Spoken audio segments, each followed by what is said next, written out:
Welcome to the Brain Crops podcast. I'm your host, Chelsea Myers, and my mission is to lift and bless 100 billion people to access their truth. And I mentioned this in a previous podcast, but we had a listener recently reach out and say 100 billion. Now, does that indicate anything about your beliefs on time and space and impact? And it absolutely does. And that matches some of our pre-recording conversation that Mark and I were just having.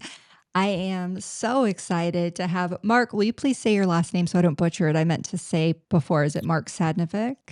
I don't It's usually refer to you. no, everybody adds a letter. I got enough letters in there. You don't need to add one. It's Sadovnick. Sadovnick, excuse me. Okay. Exactly. My friend Mark Sadovnick, who I often don't say his last name, so this is the first time we're having that conversation. Um, Oh, but Mark Mark is through is fine. Mark. Okay. Yeah, Mark, welcome to the show. Hey. Uh, Mark, Mark is with Leaders Who Care and helps organizations attract and develop and retain the right fit, culture, and talent. He's been recognized by Business Week as one of the 150 most influential headhunters in the world and has built a career spanning all over the world. He was the only executive search consultant invited to the United Nations for International Women's Day, becoming a founding signatory of the Decade of Women in 2018. Well done. And has Well, thank conducted hundreds of interviews highlighting diverse leaders through the Leaders Who Care series. On a personal note, Mark is not only really funny and a lot of fun to talk to, but an incredible person who, when you talk about leaders who care, Mark is a human who really does care about other people in this world. And I don't even know how you do all the things that you do, Mark. Do you even sleep like a normal schedule like most people? Because he's just involved in so many incredible things. And every time I talk to you, I'm like, so you're doing that and that and that. I can't piece it together, but somehow you do. And so thank you for all of the things you do. And I'm so happy to have you here today. No, I'm super excited because I love talking to you also. You do a couple things also, in case you hadn't noticed, as well. And, and I'm glad you defined me as a human versus other names that maybe I've been called over the years different times. But I do sleep. I've always tried to get more than 6, and I can never get more than 6. And sometimes it's only 5 hours of sleep, which I know is not good, especially as you keep getting older. But I love mornings. I love getting up in the morning, Mm. and it's a fresh start, and kind of feel a little bit like you're getting a head start on the world, especially if it's early morning and stuff. So that's always been it was actually my hockey training that started that, because we had early morning hockey practices, and that led the way, for that. You knew I would get hockey in there somewhere, right? Why don't we just start right out with it? That's so Yeah. interesting. So, are you generally up before the sun gets up?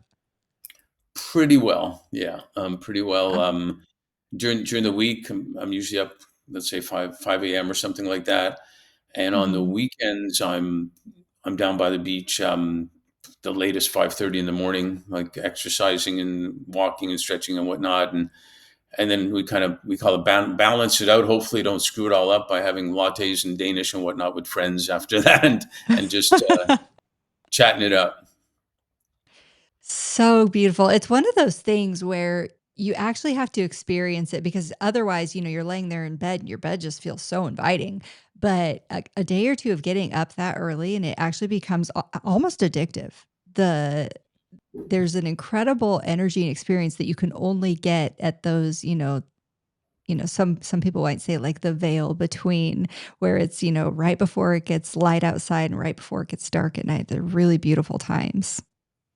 Yeah, it is, and whether it's a head start on the world or peaceful, it makes you feel at peace. Um, I find myself, if it's a certain time and I look and I can't even though the bed is inviting, I'm like a Yeah. spring. I like bam right out of Yeah. bed type of deal, and Yeah. because I want to, and I have heard though, and it's interesting to see what the balance would be. I have heard though that it's great to go up in the morning and go look at the sun, not directly, but go look at the sun as the first thing. And that tells your mind and your body that the day started, and it's healthier for you to do Mhm. that, whatever they call the whole schedule there. Um, and it's supposed to be good for your health. But I'm up before the sun comes up, and generally, and but it is beautiful, and I've never seen a bad sunrise or a bad sunset. That's for sure. I've never heard someone say that, but that is absolutely true. I definitely agree. I haven't either. Okay. Well, you brought up hockey, and so I think we should go there. So you played hockey your whole life? Well, I didn't start at 1 or 2, but, yeah, I was probably interested in yeah, I grew up in Montreal, and, it's kind of not legal to love hockey in Montreal or Canada. You have to. Um, and, it's a terrible thing. We would say, our moms have it really hard because we come out with skates on. So it Mhm. probably really hurts. And, but, did play a lot, loved to skate, loved to be outside, and I just loved hockey. I loved the team thing with hockey. I loved I saw early on how coaches and even other parents can impact a young person's life, Mhm. in playing a sport, whatever sport it is. But hockey was the one we had, and um, and so I also found even early on in my life, I found winning with a team was so much more fun than winning individually as well. Mm. So all this stuff you learn in sports, and there's a million things I can talk about that I think does apply to life. It is life, and but I didn't go into hockey at 5 years old expecting that. You just experienced it, and I experienced my dad driving home from playing outside, freezing weather in a rink, and my dad saying, "No, you have to breathe in through your nose and out through your mouth," type of thing. And it sounds silly in a way, but the moments you have that you maybe appreciate more later, with Mhm. a parent, with a brother or sister or whatnot. It's no big deal. I'm telling me how to breathe, but it kind of was. Especially when you look back, that's a moment you have, and I think that happens in sports a lot. So I've always loved it, and then I've always played, and then I've coached, and I got three boys and a bonus daughter, like I probably told you Yeah. before, and who's from Denmark, and the amount I learned as a coach was even more than I learned as a player, in the sense of coaching young people, and how important it is, and what I've found is that coaches have to realize that 99% of the kids they coach are not going pro.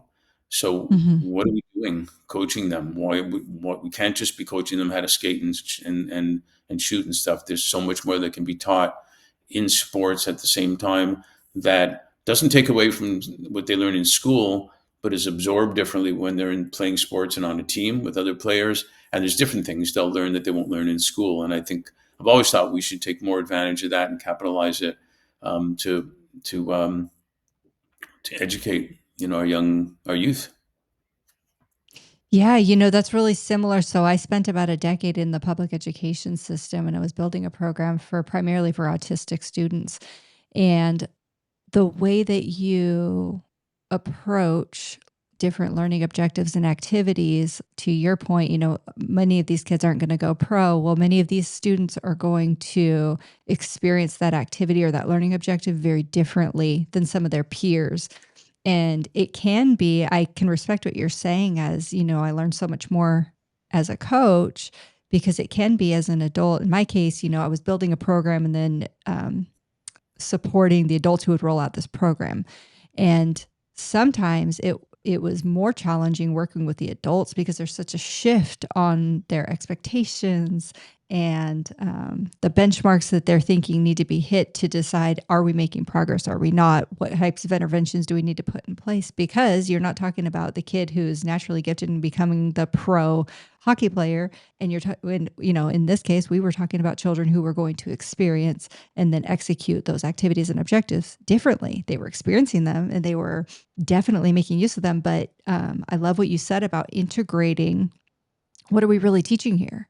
So hopefully it's a love for learning and it's a healthy relationship with both success and failure and learning to work with other people and all of those things that I think are probably related to. I did not play hockey. And as I told you before, I don't know that much about it, but I can appreciate that there are a lot of life lessons involved in any team sport or activity that requires diligence and persistence over time in order to progress. Yeah, and you know what? We absorb so much as a kid. Trauma, as we know, trauma sticks and it sticks. Whatever trauma it is, Mhm. whether it's your elbow, your head, or whatever, it sticks. And call it good trauma, if you will, also sticks. And Yeah. even influencers, how they influence us positively or negatively impacts Mhm. too. And I speak to so many executives, and more so men, because they've gone through this with sports more, but women are getting it much more now too, where an executive will tell me, Mark, when I was 9 or 10, the coach put me on the field in the most critical time of the game, and it was unbelievable. My whole confidence is based on the foundation of that it's stuck in me that he believed in me, he trusted me, he cared about Mm. me. Um, and that's what carries them through almost their whole life as a business executive. That all it takes is one person. Somebody said that line Mhm. once. I love it. It only takes one person to believe in you, and that person did of that kid at that time. There may have never been another moment, but that's the one you hang on to. Like a teacher that says, "This is the best class I've ever had in all my years of teaching," and you'll be thinking, Mhm. "Yeah, right." You probably tell that to all your classes. However, we still believe it even though we Mhm. think they tell it to all the classes, we still believe it. Well, we were the best class. And how easy is it to really support a person by statements like that for the rest of their life, literally, how it impacts. And so, we should be thinking, we're you can be positive in influencing people, and you may never know you're influencing people either. Um, like, you ever seen Mr. Holland's Opus, the movie? Oh, it's been a while, but yes, yes. He didn't realize how many people he impacted. He was sad. He was leaving his position. What did I do in my life? Man's Search for Meaning, we Mhm. talked about, Viktor Yeah. Frankl and all that. But then he realized at the end of that movie, I shouldn't say this publicly, but if I see the movie a million times, I cry every time at the end of the movie. And, Mm. but Yeah. he impacted a ton of people who impacted other people and so on. And it's quite something. So we shouldn't take it lightly that during sports or things like that, and even during birth to three, how much a kid absorbs that we don't know. In fact, I have a friend of mine, you may have seen him on our calls, Sam Beard, that is focusing on what a young person learns from birth to three, language and Mhm. everything that creates an impact on the rest of their life too. Oh my gosh, yes, and that is definitely a rabbit hole that I am extremely passionate about. So we have 2, my husband calls it 2 litters of kids, and this younger set, we're different people raising, the second set, and there's so much I learned that I could have done, didn't do, all the things, but you do your best that you can with the knowledge that you have. But now with the ability to access that type of science like Sam is doing, and so many others are doing, I had the ability to have a conversation with Dr. Bruce Lipton a couple of years ago, and we were talking in depth about, because at that time, gosh, my kids were, I think they were like 4, 5, and 6. And so he was like super lit up. He's like, this is the prime time. You have this opportunity, this gold opportunity. I know. So we were talking about how beautiful it is and how imprintable um, they are at that age. And then, you and I were talking about, going back and doing, whether it's inner child work or past life regressions, all types of things. Um, that as we start peeling the layers back, we realize that we developed a belief or a thought or um, an insecurity around something true or untrue. We latched onto it and it needs to be addressed because right now it's a blockage where energy wants to pass through and it can't because there's a blockage there. And so it's really fascinating to think about, yes, how impressionable the children are. You mentioned that in hockey, you noticed how much of an impact the leaders and the coaches can have. Do you feel like you've always been a really introspective person where you're observing things and kind of making sense of them? Or is that something that you realized in retrospect looking back? No, I think I realized it early. I would talk to myself, saying, what's it going to look like? What am I going to do? I would tell myself, you're going to do amazing things. There's so much to do. You're going to do amazing things. And I think I noticed it when even in Montreal, when I'd meet a pro hockey player, and that's your idol, and you're 5 or 6 or 7 years Mhm. old, and you see the guy, and how they treat how some of them treated me. And I think again it goes back to how you influence young people early on. Um, and I saw something recently posted where this athlete, a big football player, was sitting beside a young kid, and the kid started drooling. There's something. So the athlete didn't have anything. He took the guy's his shirt, and wiped his chin, and it was so lovely and so loving. This Mm. big football player with this little, and did that because he cared. And so we should know that sometimes, I talk a lot about influencers. Sometimes a smile at the right time, or a hug at the right time, um, or even let me tell you what you could have done better then, but you were great at this, and now get back on the field or on the ice because I really believe in you. Type of thing can almost Mhm. change a person's life. Not to over dramatize it, because it can. And versus you screwed up on that play, or God forbid, even you're not worth anything or whatever, something like that. And that becomes traumatic for the person too. So I had that stuff early on. We didn't have a lot of money or anything, but we had a great childhood. And I remember being around people that were positive. There was people that were negative too, but being positive, and how it Mhm. felt. Uh, and then I learned as I went on, really smart people know, and this is one thing that's changed in sports too, and in business too. You can't apply everything to everybody. There's some people that get motivated by, look, you can do better. I know you can do better. Come on, get better. Or something a little more sensitive, like, hey, I know you tried your hardest. Let's talk about it, type of thing to a Mm. player. Yeah. So what I find fantastic is it's not like, okay, team, get out there and go get them all the time. People have different points of how they're motivated and incentivized, and who they are. And it's actually, to me, it's exciting, not extra work. It's exciting to understand your players or understand your kids, which are also different, right? Your kids respond Mhm. differently to different things, to help them, to move them along, to progress and everything. And the one mantra, or one saying that I love, that I think applies to almost everything, is clear is kind.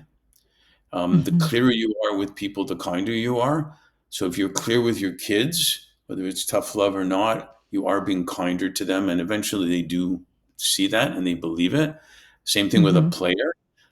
Same thing with an employee. If you're not clear to an employee what you want, and the employee is too afraid or too whatever to say anything, and then goes back to their desk and, oh man, I don't know what to do. You're not an Mhm. employee. You've got to be really clear, and that's the kindest thing you can be. If you're not clear, you're really not being kind. And I think that happens in relationships, and happens in everything.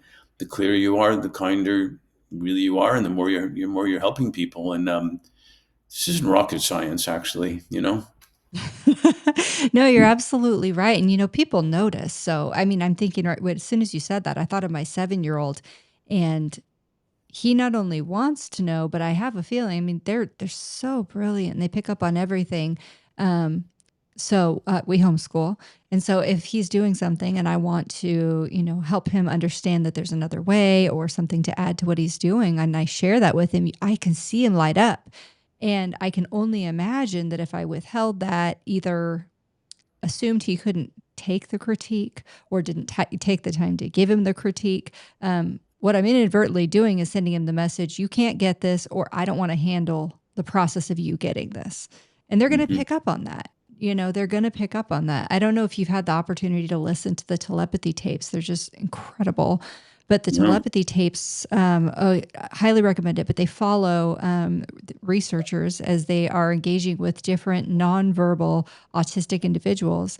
And they're uncovering all kinds of things, including these autistic individuals' abilities to be telepathic with their caregivers and their teachers and their parents.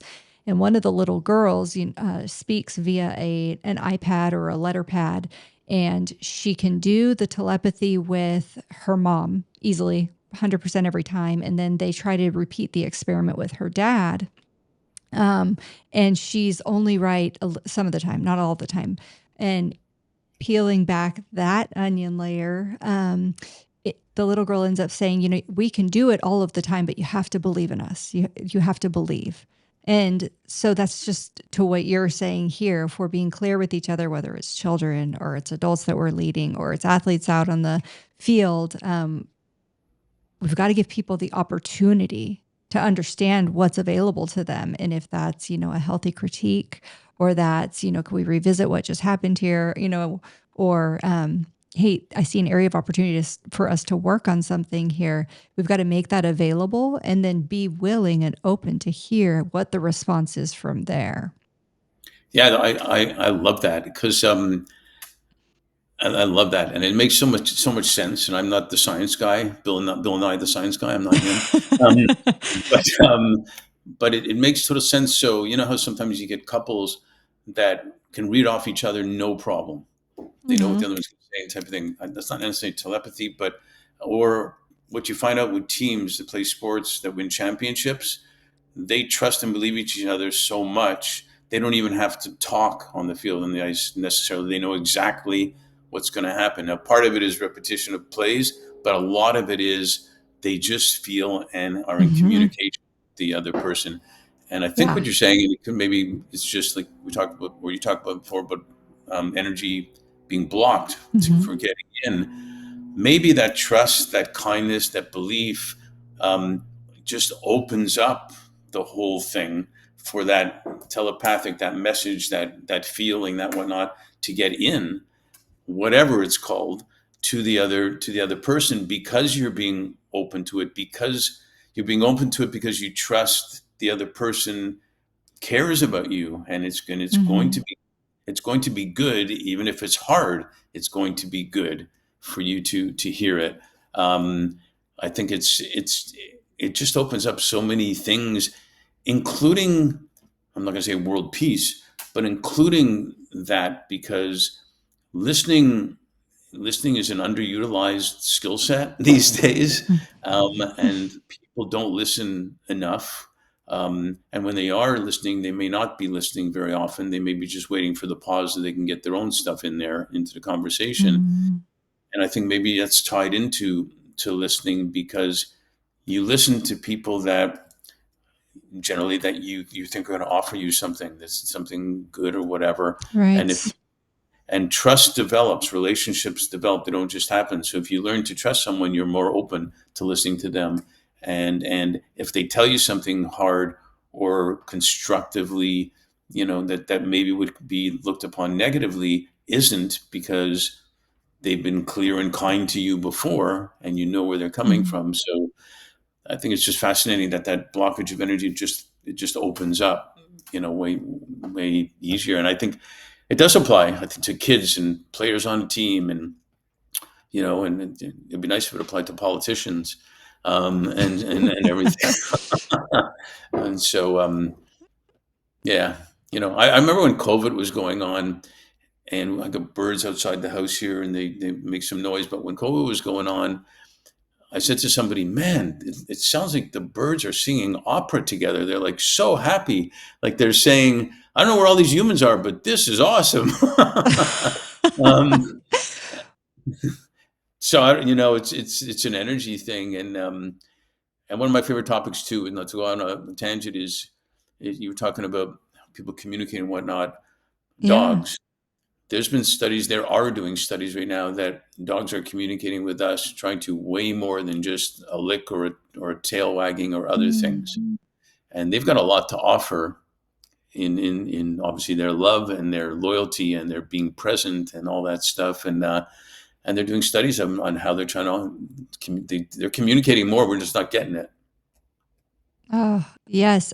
I'm 100% on board with everything that you're saying right now. I was talking to a gentleman who um, he inherited a big piece of land out in Mexico, and what he's decided to do with it is there's a certain type of bee that is becoming extinct, and so he's setting aside some of this land to for the bees, basically. But one of the things he was sharing with me was that in learning about bees and how to properly care for them and reignite this species, the disruption from cell phones and other technology, there's an energetic disruption that changes the way something about the beehive. And I'm not going to try and talk as intelligently as he could about it, but what he was saying was he wanted to place his bee safe area far enough away from any possible interference where there wouldn't be power lines and cell phones and people. So when you talk about the birds, singing their opera because the humans are gone, it makes you wonder, like what types of energy were those humans emitting every day? What types of stress levels? What types of, conversations were they engaged in? Activities were they planning to be engaged in that were unsettling to a gentler species like the birds who are just there to sing for you?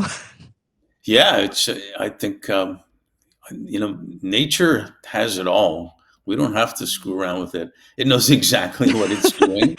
It really Um, does. and when you take a minute and see what a bird's doing, or take a minute and seeing what the bees are doing, and all this intricate Hmm. stuff that we sometimes don't even see because we're running around all the time, and Hmm. everything.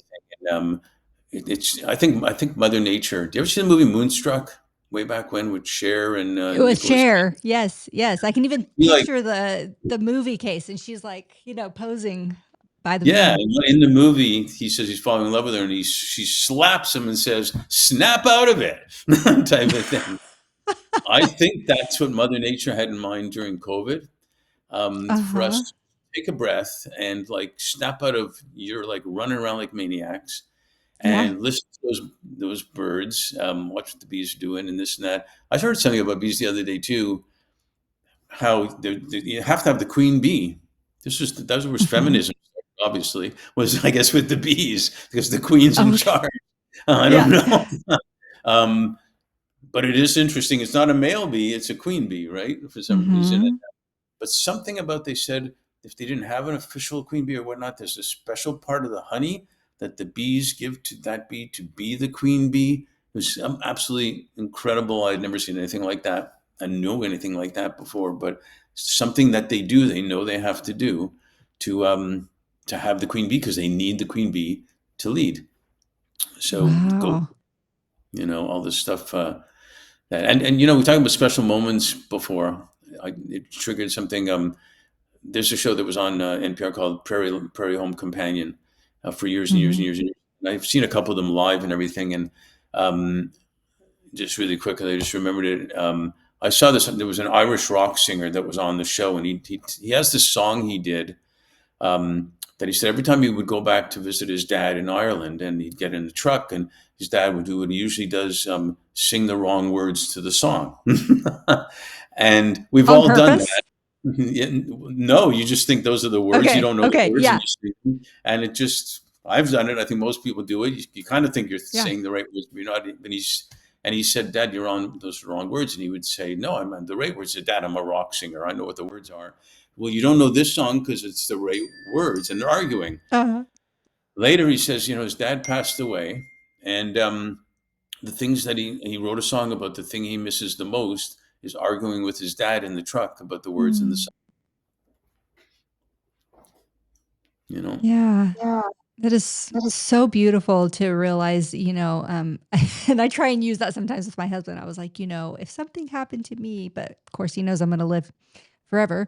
Um, but but I'm like, that's one thing I think you would miss. But yeah, it is very true. In fact, interestingly, I when okay, let's see. So my dad died when I was 16, and then that in a very short period of time, we lost six of the pillar adults in my family. And I don't mean like, my uncle's uncle. I mean like six of the people that would normally be at every, family function, birthday, holiday, whatever. And they were just different situations with each one, illness, all accidents, all types of things.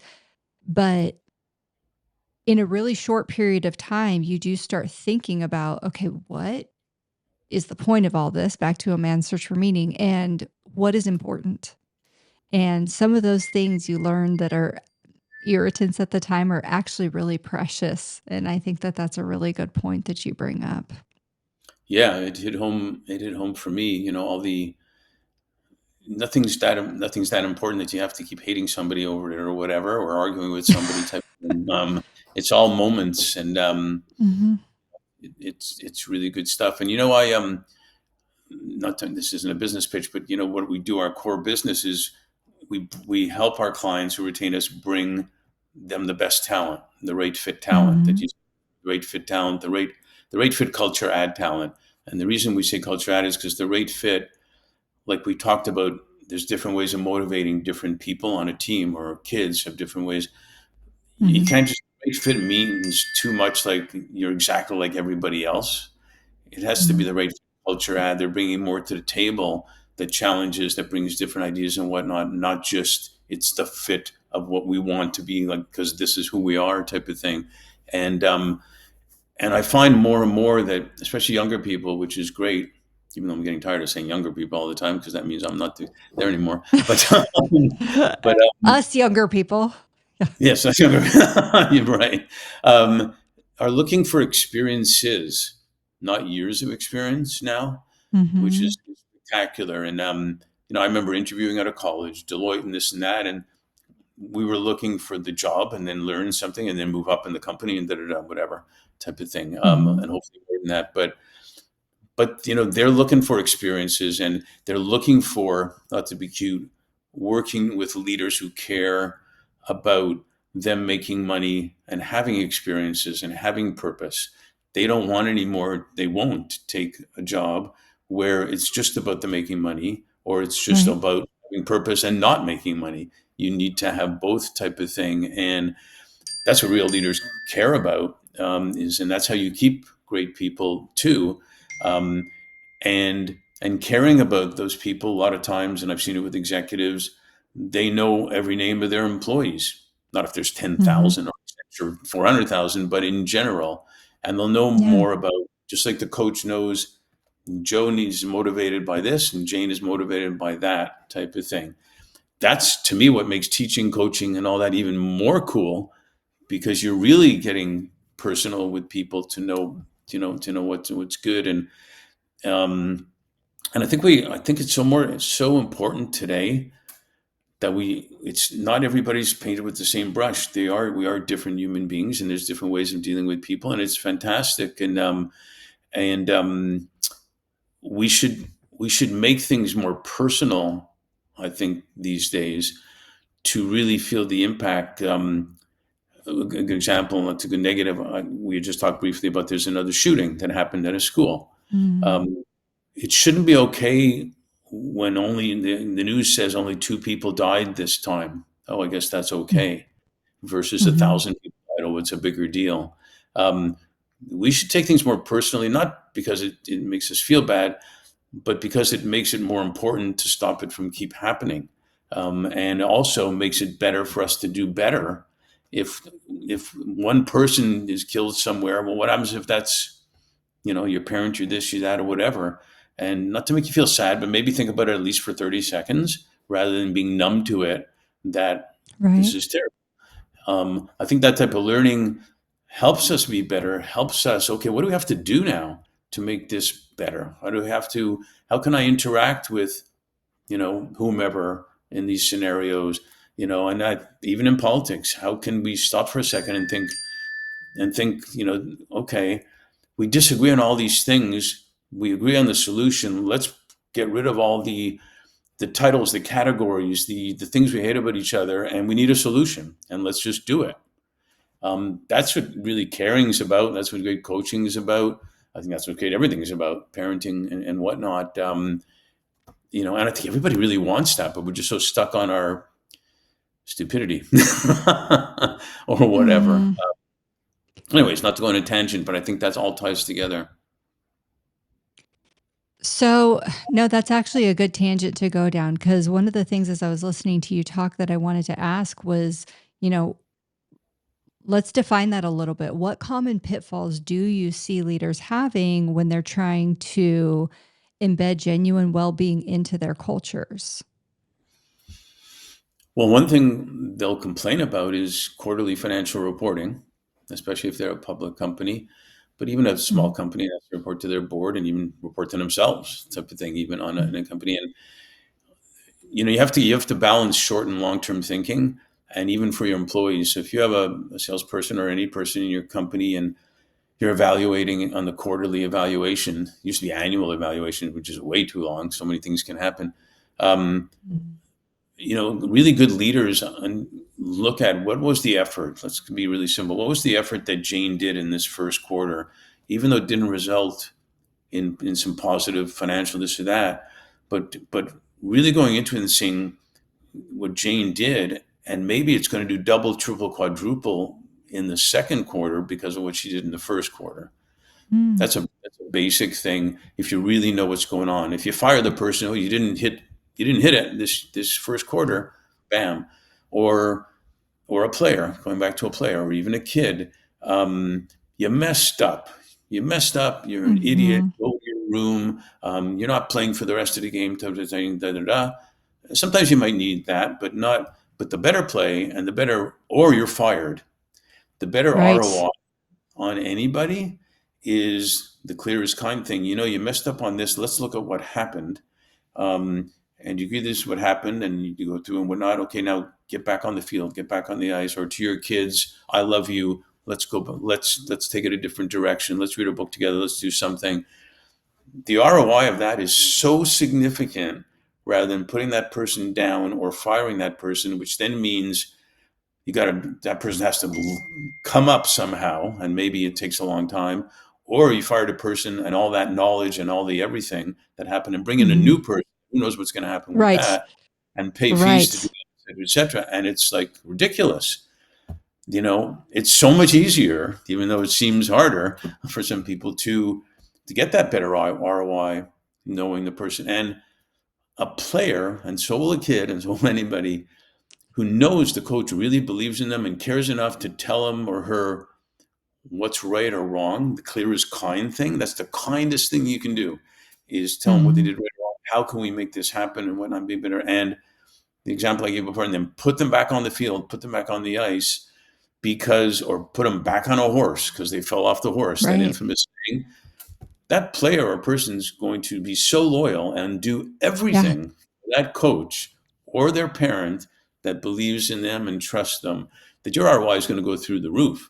And so, to your point, I think that's a pitfall that a lot of executives don't like. I have when we started Leaders Who Care, I had a lot of executives say that they just wish that that could happen more and more, because it's the infamous, who does the CEO talk to? They have no one to talk to because they have to be like Mhm. whatever they have to be. But I Yeah. have more and more CEOs and C-suite people and even VPs, whatever their titles are. Titles are a problem too, by the way. But categories and everything. Socialist, Democrat, Mhm. this, and that, everything's got a category that we discriminate about. But Right.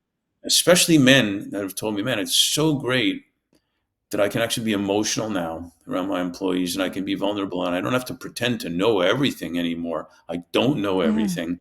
And I can Mhm. trust people around me who then grow to be leaders. And that's the legacy, is developing other Mhm. leaders. You know, the legacy of a coach is all their assistant coaches became coaches somewhere else. The legacy of a Right. parent is we're more proud of our kids' achievements than our own, basically, Mhm. and should be, even though it sounds contradictory. You think you'd be more proud of your own accomplishments, but not really. Your kids' accomplishments usually are way more exciting than your accomplishments. So, isn't that what we should all be striving for? Is that so? I don't know. Does that answer your Yeah, question?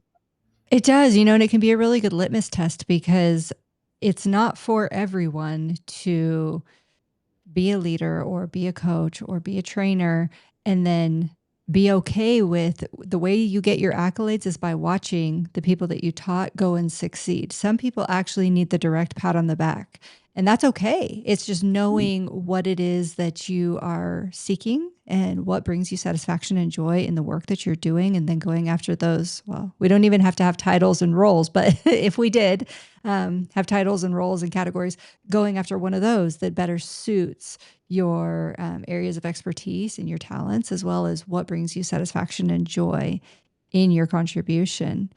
Um, but when And I'm just on, listening to you, no, go yeah, ahead. Sorry, go. No, go ahead. I was going to say, when I'm listening to you talk, you're talking about being clear is being kind, and you're talking about really knowing people and really understanding who it is that you're working with. I'm just curious, have you ever gotten any pushback introducing well-being initiatives to individuals or organizations? No, absolutely. Um, Without a doubt. I mean, it's gotten a lot better than it used to be. Hmm.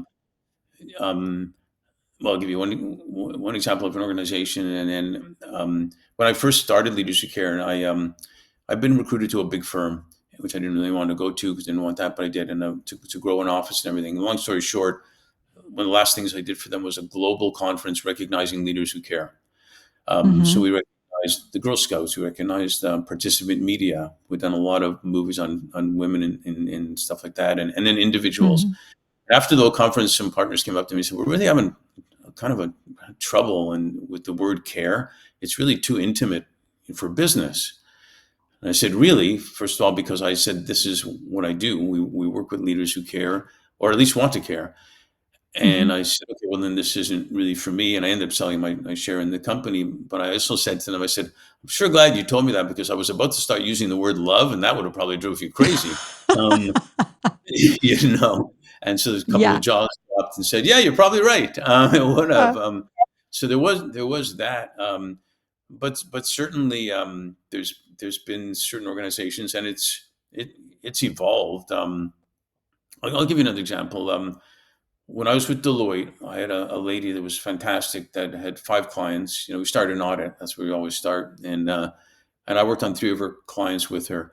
And she got pregnant, and she made a suggestion to the company. And Deloitte is an amazing company right now. They've evolved like a lot of people, but at that point, it was a lot different in like 80s mhm. and even late 70s. And so she said, "Could I come back and just oversee 3 clients?"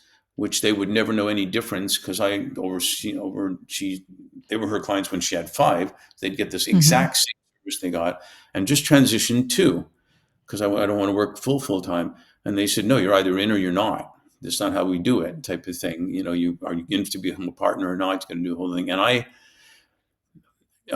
think I'm pretty simple. I think things really simply, and I'm thinking I was there like maybe a year at that point. I'm thinking she's going to leave if you tell her that, and this wasn't some genius thought I had.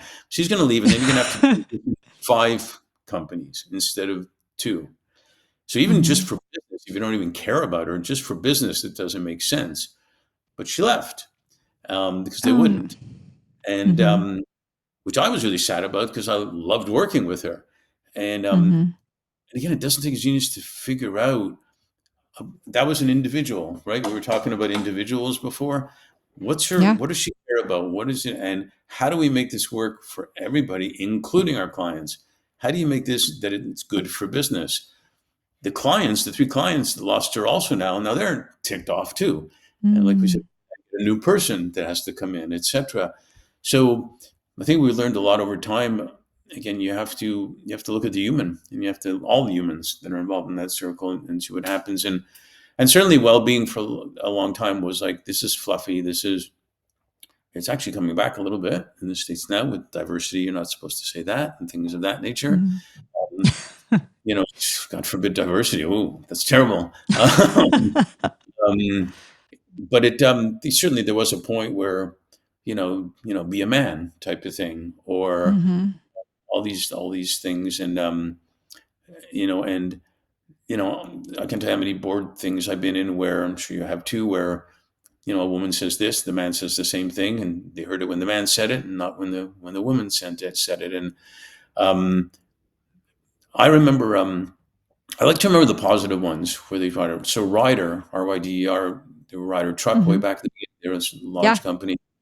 We have done a lot of recruiting for them over the years, and they had a lot of young people who had kids, and they're Mhm. working hard, smart, and they want to work hard, but they got to go pick up the kids. They got to do life, right? Stuff going on. Um, Mhm. we were talking and talking and talking, and it was getting known a little bit as like, this is a tough place to work at. I don't know if I want to work there.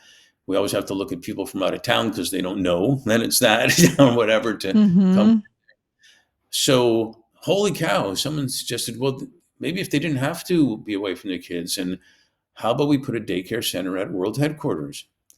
um, how it changed everything for that company. The employee, the moms, the dads that worked at the company, they could have lunch with their kid. They don't have to be Mhm. stressed out if it's another hour they have to work and the kid's there. It's okay.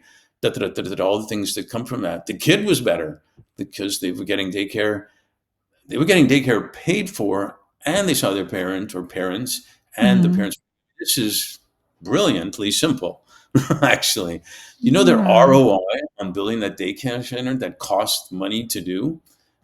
Through the roof. It How we wasn't were able to yeah. represent them, and I didn't have a Leaders Who Care thing at that time, but how we were able to represent them as leaders who care to attract talent to them Mhm. was spectacular. So, over the years, more and more saw that's the way to go. And there's still some that don't like well-being. Some of them say, well, they got a gym membership. I mean, what more do Mhm. they want?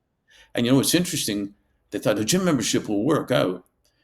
Someone who's not in shape going to the gym while their boss is there in shape or other people are there in shape is intimidating also Yeah. for people. And so they might not go to the gym, even though you think you're doing a wonderful thing by giving them a gym.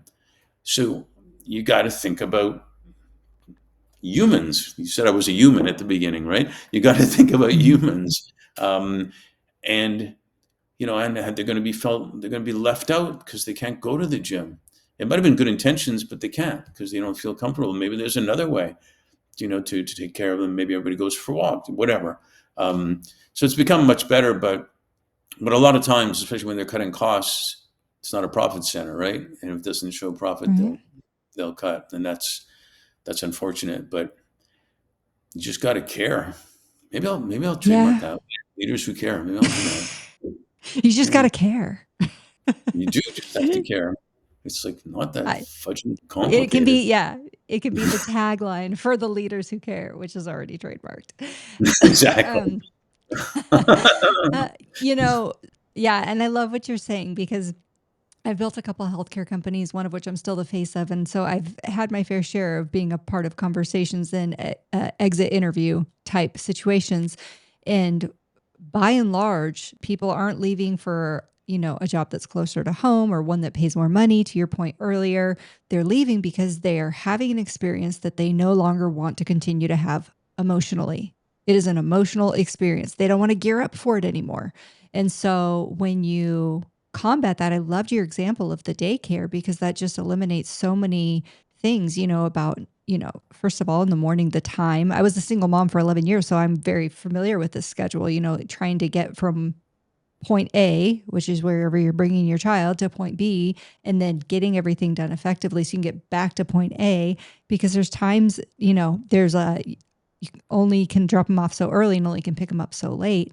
Beyond that, you're worried about them all day. And so that's just such a fantastic thing that they implemented there, that I'm sure alleviated a lot of stressors. And then when I was thinking back on that lady who wanted to work part time and just take on, retain two of her clients and redirect three of the others, when she leaves, it's not just unsettling for her and for the clients that are now being displaced. It's also unsettling for everyone who's still there because they're going, gosh, okay, so if I don't dot all the I's and cross all the T's, am I next? What was really behind this? Was there something else going on with our team member we didn't know? It's just very unsettling. And so you can really negate a lot of unnecessary filling in of blanks that either don't exist or they do, but there's some legitimacy there by taking that extra time to care and get to know your people and then offer them what you can to support their development in meaningful ways so that they're having those emotional experiences that they not only want to continue to have, but that they want to bring, their best friends and family members who are also qualified. They're like, this is great. You've got to be here because they really care about us. Yeah, and you know what also happened? It impacts the greater community. It always impacts the greater community. You talk about other people Mm, around, but then it's even other yeah. people around in the whole community. And in that sense, it was people thought it was the mom that takes care of the kids. You know how many dads were happy to have lunch with their kids in the daycare center because Mm, kids ended yeah. up in that daycare center where the dad worked at Ryder, and stuff like that. So dads were were given an emotional lift also that maybe they didn't even expect because it wasn't usual Mhm. to do that. And then the moms had more time maybe to do something more valuable, whatever that means, than they were doing, or something they wanted to do. Different things happen, and then that gets out in the community about things like that. And you familiar with blue zones at all? Yes, yes, yes. That's In that's fact, we have a that's family house in Sardinia out near Italy, so oh wow, got to invite me at one time. you're Um, welcome. just invited myself. Please do. That was clear though, and kind, right? Yes, it was clear, and you're welcome to come. Well, that's very kind of you. So, but it does emanate out into the community. We started something in Miami at one time. It was called, they didn't like the title, Executive or Senior Executive Orientation Program. And it was through the chamber. And we got clients involved in it because they were trying to get people to, at that time, to come to Miami from out of town. Mhm. People would say Miami Vice, so there's drugs there, there's this and that, and we'd have to get over certain things. Right. Um, and so we brought them in, and they had 5 months in a row or whatever, different events that happened for the new employee that was relocated to the company and their spouse, and sometimes one of the events, the kids, and brought them to a dinner with other new people that were in town. Mhm. And people from town got to know people, went to a sports event, got to go, and people got to know each other.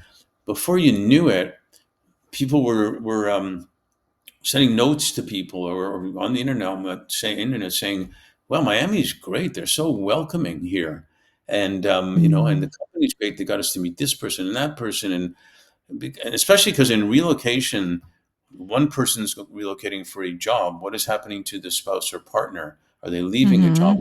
all alone and with no friends? Because the one that has the job always automatically has maybe not friends yet, but people that they're talking Right. to. How do you got to care about this whole thing, Mhm. and if you do it in the right way, which Miami did at the time, and I was pretty much involved in that. It's great for the community. All of a sudden, positives for the community. Miami's a great place to go to. Da, da, da, da, have great Cuban coffee, whatever. Yes, yes. So it's a bigger picture, and not to sound idealistic or fantasy land, but it's actually not that hard to do that if you really want to build it. One human at a time, type of thing, and maybe smile at somebody today. Who knows? Um, so that's my speech of the So day. s so smiling's easy. What is one radical suggestion you'd make to leaders if they genuinely wanna lead with care and not just check a box or, uh, fall into the trap of performative care rather than cultivating those authentic relationships? I don't know if it's dramatic or whatnot, but one thing I know that works for a lot of different companies I work with is they literally ask their employees, what do they care about? Mhm. Uh, do they care about a certain nonprofit? Do they care about, I wish I had Friday afternoon off because my son has practice for this? What do they care about in their family, type of thing? And if you can pull that off, either Mhm. individually or maybe 5 or 10 people have the same thing they care about, um, Mhm. pretty amazing stuff, can happen. And that's a personal thing. What do you care about? Um, my son has this, challenge, whatever, autism, whatever. I wish I could spend more time or have some help with that, type of thing. There's a million things, but find out what they Mhm. really care about. And all sorts of things will happen. You'll find mini groups that some people have the same thing they care about. We're talking about, I know the CEO of this organization called Mothers Against Media Addiction. I love what they're doing. Mm. Um, Yes.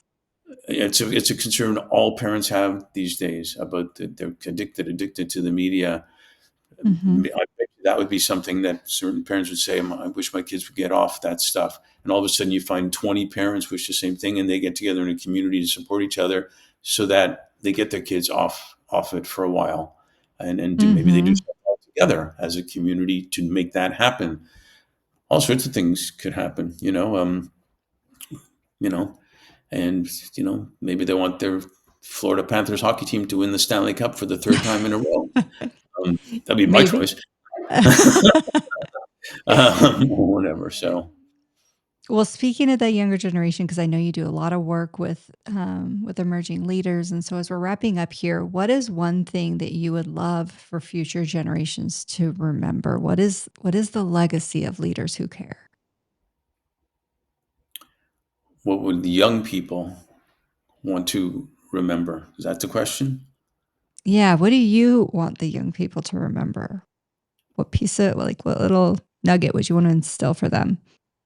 I would like the young people to remember that with all the challenges ahead of them right now, um, political, financial, climate, all the things that they're feeling, they're hearing about all the negatives, all the stuff that's going on right now, that we literally see and talk to way more young people that are doing inspiring things right now, and even some more seasoned older people that are doing great things because they see the younger people inspired of that there's still time to do great stuff out there.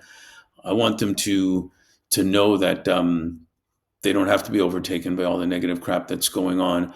They have other young people that they can look at as role models, or the craziest idea they may think they have, that they can take it out there and do it and try it, and just feel good about it. And if it works a little bit, it's successful. If it works a lot, it's successful. But there's value in all of that. There's Mhm. you didn't fail if you didn't become Oprah. You didn't fail if you didn't become an athlete. You didn't fail, whatnot. No one fails. Mm. Whatever you do is valued, and each person has value. And you can make the world a much greater place by all the stuff you can do. So don't look at all the negative crap. What's your passion? What do you love to do? And just go do it. So beautiful and so well said. That's perfect. Thank you, Mark. Is there You anything say, that I you haven't say that to asked all you the that guys. just the ones who say what you just said? Oh. Is is there anything I haven't asked you that you want to make sure is included in our conversation today? um, no, there's so much. I'll say one last thing that to maybe inspire other people. And I mentioned, I've recently came back from Saudi Arabia, where they're talking to me about bringing ice sports there, ice hockey, figure skating, and this and that and there. It was never on my bucket list, Mhm. but it came about because I'm talking to people that are amazing people all over the place, and most of them are smarter than me. My friends tell me because I have a low baseline, that's why they're all smarter than me, but I don't think that's true. I think I need new friends, I think is what's true. But Uh, but no, it wasn't on my bucket list, but it came because I was just open. I'm open to listening to what's going on. We talked about this earlier, maybe even before the mhm, call.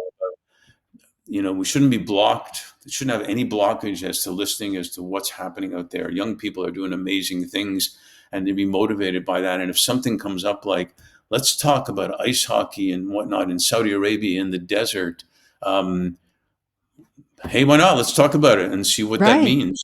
And what it Yeah. means to me, I love hockey. I love youth, but I even started thinking about, imagine if um, young people from Israel go to play ice hockey in Saudi Arabia and get to know each Mhm, other.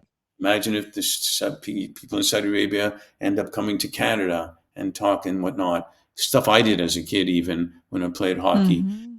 and they get engaged with each other through sport, and then they get engaged with each other through the foods they eat, and the books they read, and the movies they like, and this and the clothes they wear, and all that stuff. How cool! How cool! How cool! Not like, well, you're different, but that's really cool that you're different, Yeah. and Yeah. stuff like that. And so anything can happen from anything. Um, Mhm. it's pretty profound, right? Anything can happen from anything. Whoa. Um, but so just be open to, taking on amazing things, and some will work better than others or whatnot, but it's enough that you tried to do something great.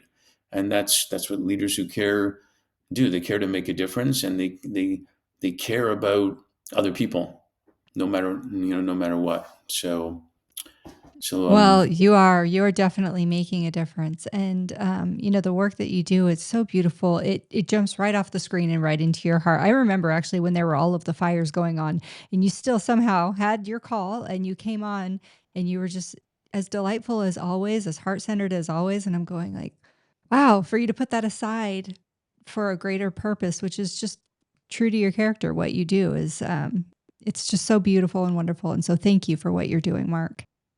well, right back at you. It's easy to talk, and I'm looking forward to doing time travel with you. Yes, let's do it. That'll be so great. 100 billion people, that's the goal. I'm in. Let's do it. All Thank you so right. much for having me. It's been a pleasure. It's been a lot of fun. Thanks, Mark. I appreciate you joining me for today's episode.